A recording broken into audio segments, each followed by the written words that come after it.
Moving from the agency world to in-house, it really gave me a chance to go deep. And in that market, you're operating in a really high-stakes, fast-moving space. The talent market is incredibly competitive. Growing an advocacy program there was really a genuine competitive advantage. We ran this program globally across multiple regions. You have a platform where they have the branded imagery, they have the employee imagery, so that when they are ready to share about your company, they are posting things that are aligned to your brand. We just want to empower employees to do this in a way that they're comfortable and protecting the brand as well.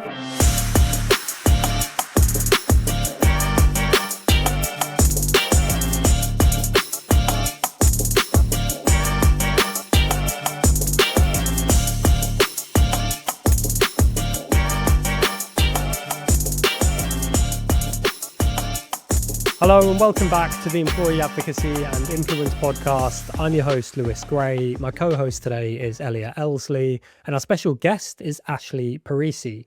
So Ashleigh is an employer brand and social media strategist who brings a wealth of experience to this conversation, from working in a wide range of industries, from some of the most regulated in the world to most recently cybersecurity, where she managed a global employee advocacy program.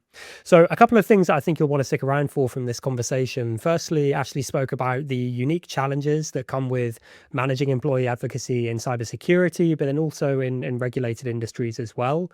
She spoke about how she makes employee advocacy content in cybersecurity, which is typically quite technical, more exciting, more enticing for employees to make them want to share it, but also so that their network engage with it as well.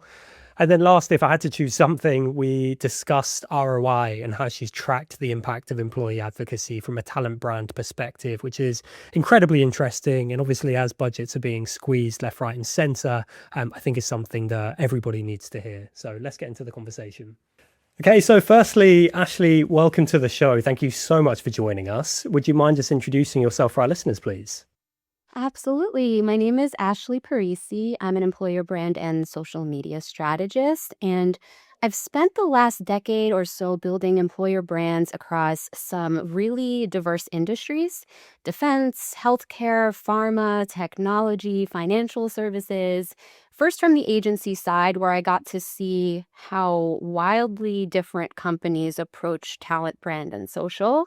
And then in-house, most recently at a global cybersecurity company, where I owned the employer brand and also scaled an employee advocacy program with a particular focus on empowering and enabling recruiters specifically, and hiring managers to share the brand content with their networks. Amazing. Yeah. And to be honest with you, this is why I'm so excited to speak with you today, because although we will probably focus on the cybersecurity stuff just because it's so recent, I think just given your wealth of experience working across a number of different industries, I think you of all people can speak to a number of the challenges, pain points, and successes that any of our listeners will be experiencing with employee advocacy. So if you could, would you be able just to provide a high-level overview of the most recent employee advocacy program you were looking after? Yeah, certainly. So, moving from the agency world to in-house at the cybersecurity company, it really gave me a chance to go deep. And in that market, you're operating in a really high-stakes, fast-moving space. The talent market is incredibly competitive. And so your employees are often some of your most credible voices in the industry. And growing an advocacy program there was really not just a nice to have, it was a genuine competitive advantage. I talk about it as a brand imperative, really. And the goals were, I want to say, threefold. I mean, employee advocacy was part of a really robust social media program, of course. But in this instance specifically, we were looking to expand our brand reach without increasing paid spend necessarily. We were looking to increase credibility in the market through employees' voices. And ultimately, we want to influence the talent pipeline, of course. So we ran this program globally across multiple regions. I would perform both in person and pre recorded trainings for participants. And these trainings would really help them understand how this could help their own personal brands as well as professionally and the company. They kind of need the what's in it for me as well, right? So we want to provide that to them with the training and really help them to understand how this is going to help us attract talent to the organization. Why recruiters specifically should be part of this program. In addition to this, I implemented a biweekly newsletter where I would deliver the content to the recruiters specifically in their inboxes, really trying to reach them where they are. We would do some gamification, some contests here and there, and really do everything that we could to get employees excited to participate. I love the emphasis that you've put on training from day one as well, and just the, communicating what's in it for me, because I think quite often when this stuff comes from within, and I think the cliche is within marketing teams, it always just gets seen as another marketing thing, especially because it's centered around social media. But I think putting that emphasis on the employee from day one makes all the difference. Yeah. Thinking about cybersecurity specifically, what unique challenges are you confronted with when it comes to managing employee advocacy in this space? So there's things like brand safety that you care a lot about in this space for cybersecurity specifically. You might have the type of content out there that people aren't going to be excited about sharing. And that's not going to really move the needle. So it was important in this space that we weren't only talking about the highly technical or the product news, but that we were getting employee stories in this content mix.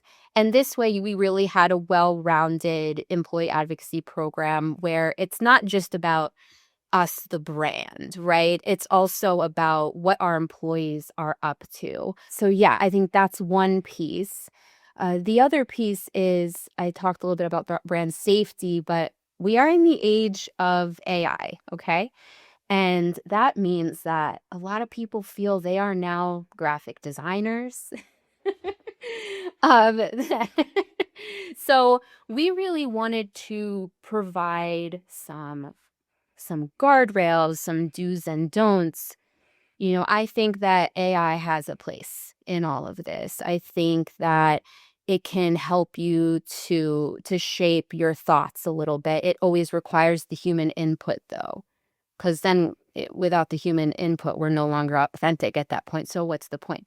But specifically from the brand safety, what I'm talking about is like people will slap a logo on an AI generated images. The colors are not quite right.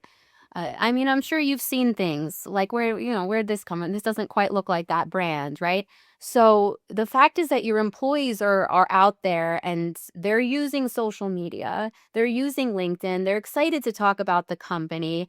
And so they might take some steps to do that in the absence of some clear guidelines and in the absence of a formalized program. So you want to make sure that you have all those assets somewhere for them to find. You have a platform where they have the branded imagery, they have the employee imagery, they have the product news and whatever it may be, so that when they are ready to share about your company, they are posting things that are aligned to your brand and they aren't taking too many liberties. And I think everyone has the best intentions, right? So we just want to empower employees to do this in a way that they're comfortable and protecting the brand as well. Quick one. If you've ever wondered how your employee advocacy efforts are actually performing and not just what you think is happening, Disseminate offers a free employee advocacy health check. All you have to do is provide your company name and our team will pull real social data on how active your employees are, what impact it's having, and then how you stack up against your chosen competitors. So whether you're assessing the performance of your employee advocacy program or getting a benchmark for a future program, these will be the insights you can act on. The link's in the show notes. There's such a common misconception that I tend to run into in conversations we have, particularly with big brands, where brand safety and compliance start to Mm. come in. If you talk to a compliance individual, I'm not going to be totally unfair, and they're all like this at companies, but they tend to be quite risk averse people. When you say that we're looking to introduce an employee advocacy program and a platform, I think in their head sometimes they say, well, no, we don't want to do this. That doesn't stop the fact that it's already happening at most businesses. To your point, that people are already doing this. If you don't give them some blinkers and some guardrails to work within, it's the Wild West, and anything can essentially happen at that point. And I wonder whether you came across that kind of compliance element of things, talking with legal, talking with that side of the business as well, because it's such a common conversation that I have where you have to kind of step back and go, just to remind you, 1,000 people at your business already post on LinkedIn every month. Like, you're channeling a problem in the wrong place here. Absolutely. I mean, it's kind of one of those things that the organization needs to embrace and find a way to formalize it, accept that employees are posting, and protect the brand by leveraging a tool to ensure that it's being done the right way. In highly regulated industries, your tool might be more locked down in the sense that employees cannot change the specific language that is going out on the post. So they cannot adjust the copy. And we've done that in some situations in the past at the cybersecurity company as well. We had done that because there might be certain legal reasons why you need to use very specific language. And that's possible. But you also have, for other companies that are not in such a highly regulated space, you can actually encourage your employees to put their own spin on content. And I love to see that personally. I love to see when a recruiter, for example, is adding, or a hiring manager is posting an employee's story and maybe adding another layer to that, maybe adding their unique perspective as to why this engineering role is so special and it's work you can't do anywhere else. Maybe information about the hiring process, their own tips as a recruiter. So I think you have a really big span of what employee advocacy is and can be. Whether it's going to look different at a highly regulated company versus some other organizations. So you just kind of have to do what's going to work for your brand, for your company, and take it from there. It's going to look different. Yeah, and I think it can look different within a program as well, not just at like a company level, but to your point, we've had clients that have done crisis comms through their employee advocacy program. Something's happened and they've gone, normally anybody can post whatever they like and alter it and tweak it, but actually something's happened within the business, crisis comms. Cybersecurity is a great example of that. When you get breach notifications, all the different things that come in that world. Yeah.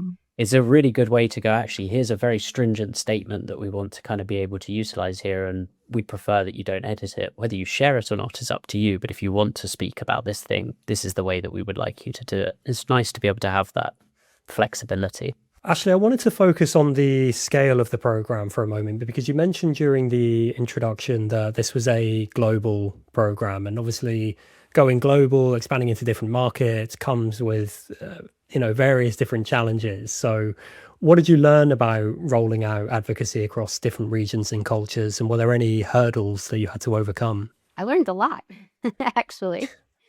I learned that there are regions where posting about work comes very naturally. There are countries where people do this all the time. They are constantly posting about their work events, their promotions, whatever it may be. And then there are other regions where there may be more of a privacy culture. People just do not post so much about work. There's more of a separation in the way that you would use your social media channels. There are countries where there are political and security sensitivities, so people don't want to put themselves out there in that way. And there are platform differences. There are countries where certain platforms are just not the platform of choice. So you do encounter groups within talent acquisition who may be less likely to join the program or think about even doing this. There may be people who may think they're not even allowed to do this. And I've heard from people that it comes as kind of a shock, like, oh, the company wants us to post on social media, you know? So I've encountered all sorts of things in that space. And I think it's so important for the person who runs this program, no matter the company. You can't operate in a vacuum, right? You need to have those partnerships with your global communications team members to really understand some of these differences and how we go to market in these different spaces and what platforms we're using, what makes sense, and what those hesitations, those barriers to entry might be, and maybe conduct differentiated trainings for people in different countries, and really help them to feel that this is okay for you to use social media in this way. Here's a very clear do's and don'ts list. They're very clear guardrails. This content is approved. Like, you do not have to worry, you don't have to have anxiety about this. And just really bring people along, and some groups will need more of that, like, high touch, while some other groups of people in other countries and markets, they're already doing it, and it's just kind of like flipping a switch, like, okay, now also share this content. Okay. So yeah, it's going to be wildly different depending on the country that you're operating in. And while there are those obstacles, they are surmountable, and it just requires a little bit more of that partnership with your global comms team and a cultural sensitivity and awareness. I know obviously a employee advocacy tool won't necessarily be the solution if it doesn't integrate with the social platforms that they're using in whatever market it might be. Then obviously this won't be the case. But I think for most markets and in most examples, just having a tool is taking your communications where you're saying, we want you to do this. It's not only okay, but we're encouraging it.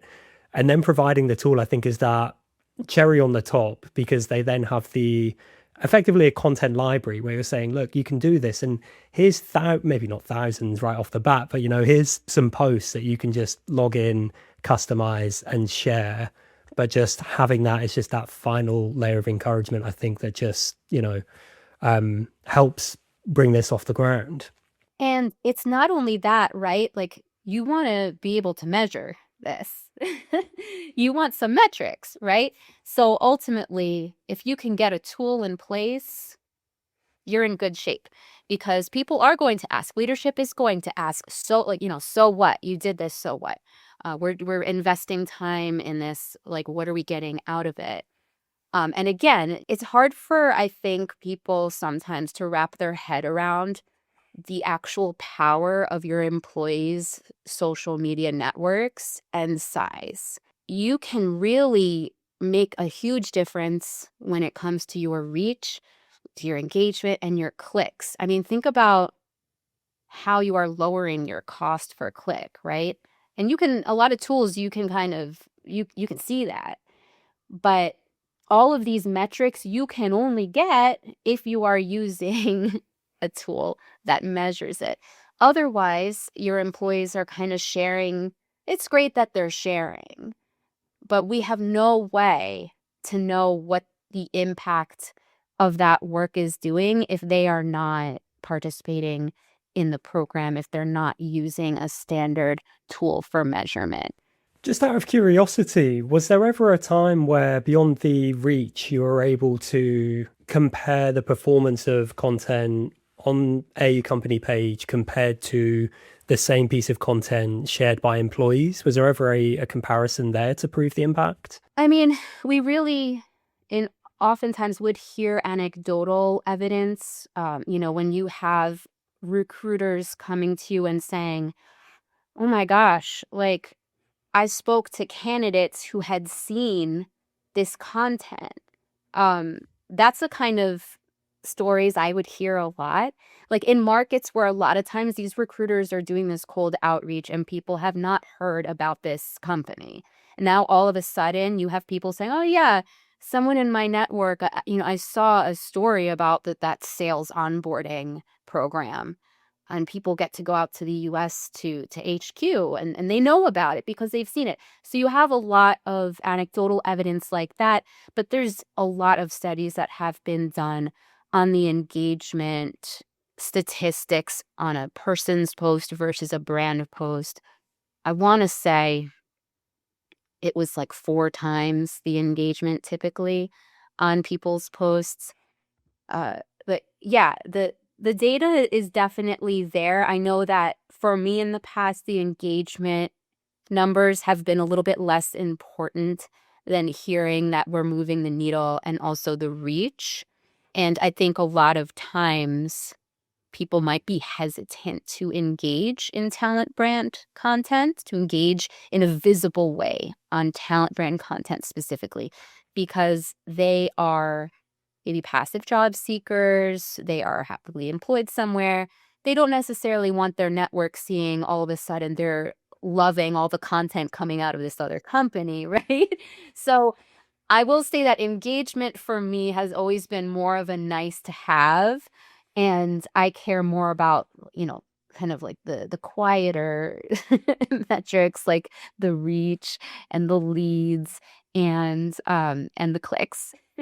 It's the joys in any form of attribution from a marketing standpoint, isn't it? Yeah, well, Something that, whatever we can get, we'll take. yeah, whatever we can get and however we can fix it. I always find this with when you start looking at self-attributed sources versus fixed sources, like whatever the last touch was is typically going to be Google ads and things like that. But then if you watch those people self-attribute, they'll go, well, I read a podcast or I saw you on social media and it just led me, I searched for you after that point. I think that can be a really powerful indicator for a lot of businesses. Like anecdotally, is this working? People are self-attributing more on social media because of this, and that can be really, really helpful. But Yeah. it's the joys of marketing. We can attribute things till the end of days and we still don't know where they've come from. Did you ever find yourself sort of chasing the niche and the rabbit holes that sometimes advocacy can lead to, particularly from a talent brand, is where I've experienced this a lot, which is we have a very particular role that we are trying to fill that needs a very specific individual and set of, experiences and skills. Was that a use case that happened on a slightly more, I guess, white glove perspective where you go, we need to go find this hiring manager to kind of post about this and see if it can connect? What I've seen work is just really make sure that you are representing people in those roles in the content itself and making sure that, all the recruiters have those profiles in hand at any given time.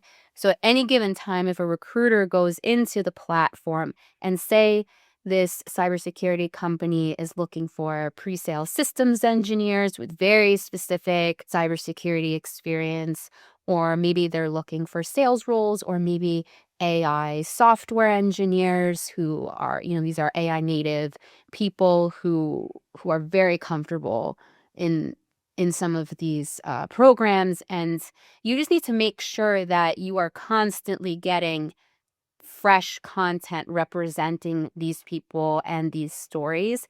And that way you don't have like that last minute, like, oh my gosh, we're hiring this person in France and we need to do it like tomorrow. And we don't have any employees that fit this profile in the tool. So ideally, you're kind of always working as a talent brand manager, employer brand manager. You're doing that proactive outreach in partnership with your TA colleagues who know what the needs are, so that you can get ahead of some of this, and feel that people are going to have the content they need when they need it. That hiring manager, we will have something to give them when that time comes, and it's not this last minute scramble. I'm a big fan of that. That's something that we speak about quite a lot. It's just the importance of, or the consistency of content within your platform. So if you are asking people to sign up to something and encouraging them to go there to find content to share, what you've just said, making sure that there's something for everybody, so everybody is catered for, they can find something, and then just keeping that content coming as well. Because, it's one thing to just put 3 pieces of content in there, and then it's like, okay, if people want to hire for that role, there's that content. It's like, no, it needs to keep coming. And by the sounds of things, especially because you've opened the door for people to submit their own content, I think you've ticked both boxes there. I did want to touch on the gamification side of things though, Ashleigh, because you mentioned about incentives and how powerful that can be as an engagement driver. Can you tell us a little bit about what you've done in the past and maybe the results that you saw as well? People have big feelings about incentivizing for participation in these programs. And I do want to say that it doesn't have to be one type of incentivization. Depending on your company, its size, the budget available to you, your culture and industry, like this could look different. It could look like maybe a small monetary, like a gift card or something like that. But it could also look like a senior leader is recognizing you on an all hands meeting or in an email newsletter. Just having a person within the organization higher up, talking about how important the work you are doing is to the talent brand and to our ability to attract talent to the organization, that can really go a long way. So when I say incentivizing, I don't necessarily mean, you have to be handing out, gift cards left and right, but it could also be something that is more personal and impactful in the way that a senior leader recognizing your work could be. So in the past, I've done things like little contests around, it could be one specific piece of content. Like the company is now a Glassdoor best place to work. I want this everywhere. I want everyone talking about this. The first 25 people who share it are going to get points for our internal recognition platform, and then they can go ahead and do what they will with those points. And I do find that it tends to be the same people who who are tend to be the winners, right? Like some people are just power users. They get it. They have their system. They are scheduling content. They're ready, right? Like they're ready 3 times a week. They're posting on LinkedIn. So you do, I think, need to set up ahead of time some rules so that you're also rewarding some people who are trying, they're participating, but they might not be the top in the top 3, right? You also want to bring as many people along as possible. So I think all of it goes a long way to recognize that these people are doing something a little bit outside of their job descriptions. It's not really in anyone's job description to do this, and they're making a difference. They're helping your brand. They're helping you attract the best talent. So let's recognize that in some way. Yeah, I couldn't agree more with that, particularly on the leaderboard front as well. When you see the same people at the top of these things over and over, I'm a big fan of raffles, essentially like a minimum qualifying event, share once in a month or whatever it might be, that just gets everybody kind of in the same playing field. But it's the same, to your point, just the soft touches that you can do that help. Something we encourage so many of our admins to do is just go on LinkedIn for an hour and like all your employee posts, and just go through that process of pressing the like button as a program leader, because people feel recognized and seen that they've actually done this, devoid of what's in the analytics and what's in the kind of gubbins of the tool. Just do it publicly on social media. Just give people a like and they will notice it. Yeah, that's a good one as well. Have the brand account. Maybe that could even be the easiest for your organization. Have the brand account engage with this content, and people get excited about that, right? Like it's validation and it's recognition in its own way. I think as well, there's something to be said about rewarding the right behavior or the behaviors that you want. So obviously there will be instances, like you said, where you just want to spread a message far and wide. And when it makes sense to, that will absolutely work. Like rewarding the first 25 shares for that piece of company news, I think is a fantastic idea. But in the long run, just being able to reward things like comments more favorably over total number of shares and things like that, to ensure that people aren't just constantly sharing to accrue points and maybe go up a leaderboard that might be within your platform, but actually being considerate with what they're posting and thinking, okay, how can I start a conversation here? Well, maybe I can put my own spin on it. It will encourage that personalization of the post as well. But yeah, it's just another way to think about it, I think, is just what are you rewarding? Quite often, I can speak for Disseminate, but I'm sure other platforms out there will do the same. You can just tweak what you're rewarded for. And with Disseminate, it's almost always favored or more weighted more favorably towards more what we would consider to be more meaningful engagements, like a comment. The final question I wanted to ask is, just because you've done such an amazing job of consistent participation, for anybody who's trying to, or for anybody that's listening that might be trying to revive or improve an employee advocacy program, where would you encourage them to start first? I would say take a look at the content that's in there. You know, is it authentic? Is it fresh? Are these news stories? Is there, if someone goes in there, is it stale? So I think it's all about how can you adjust your pipeline a little bit and give the people what they want, right? Like the recruiters, they want new stuff. They want to see the roles that they're hiring for. They want to see success stories that they can share with their networks. They've got a lot of roles to hire for, and they need that content ready. So I think you could take a look and see, how can I scale this content pipeline? Like, do I have all the countries represented where we're recruiting?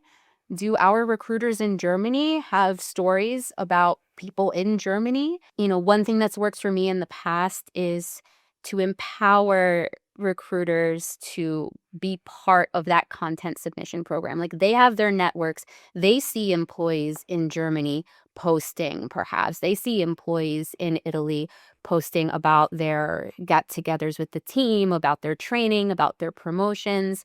So they have those relationships with employees who are posting these amazing stories. Encourage them to do that outreach and say, hey, can we use your story on our blog, on our employee advocacy program? I mean, 99% of the time, the employee is thrilled. Worst case, they'll say, no. What's the worst that happens? They say no. So that way you get people involved in submitting the stories, but you're also able to collect really fresh stories from around the world in real time and develop a really robust content pipeline and do something that might be a little bit different than what you think an employee advocacy program needs to be.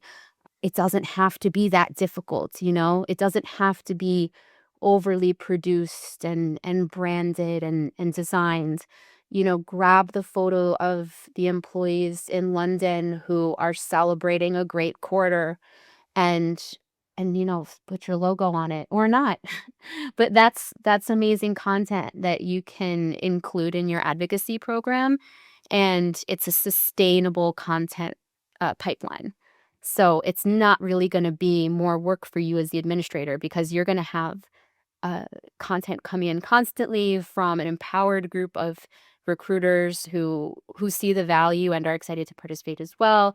And other employees see that their colleagues are in the program and being shared on social, and then they want to be part of it. Set up a form where people can submit their stuff, like automate it, use AI. But there's so much you can do to make it something long-term and sustainable that really gets people excited. God, I really wish the software that we're using to record this podcast had a little sound effects button, because I'd throw in some applause there, because I think that coming from the start of this episode, it's been so heavily weighted on how do we make this enjoyable, beneficial, and easy for employees. And I think just that final point ties that whole thing together. You're constantly thinking about, what are people going to want to share? How can we make this beneficial for them?